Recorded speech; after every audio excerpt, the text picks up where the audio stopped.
Rupert Pereira, RGP candidate for south Goa Lok Sabha election. फाल्यां मेयाची 7 तारखेर सगळो गोंयचो लोक उर्बेभरीत रावन एक चेंज हाडपाक, गोंयची आवाज पार्लमेंटाक पावोवपाक, तांचो मत मारपाक रावल्ला.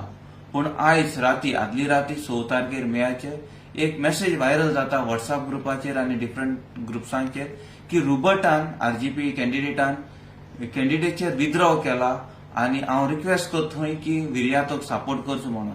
ही मेसेज टोटली फेक और रुमर जावं फॉल्स रुमर गायला. फकत ना एक कारण लागून घातला आसता कोण घातलो तो ही भिरांत आरजीपीची भिरांत आहा म्हणून हो रुमर घातला, फॉल्स रुमर्स. सो असलो रुमर तुम्ही मनाचेर घेवची न्हय गोंयकारांनी. हांव रुबर्ट आहा तो कॉन्टेस्ट करता. रुबर्ट हाडसरो गेलो ना आरजीपीचो कॅन्डिडेट कॉन्टेस्ट करतलो आनी जे पळय तुमी तांपणी तुमचें डिसिजन जें पळय घेयलां ते चेंज करपाक, यूथ करपाक, तुमच्या पार्लमेंटात आवाज धाडपाक ते तांपणी डिसिजन तशेंच दवरचें आनी तुमचो मोलादीक वोट तो सेन्सिबली तुमी डिसिजन दवरला ते सेन्सिबलीन तुमी वोट मारून तुमचो आवाज पार्लमेंटाक पावोवचो. सगळ्या गोंयकारांक देव बरें करूं म्हणटा.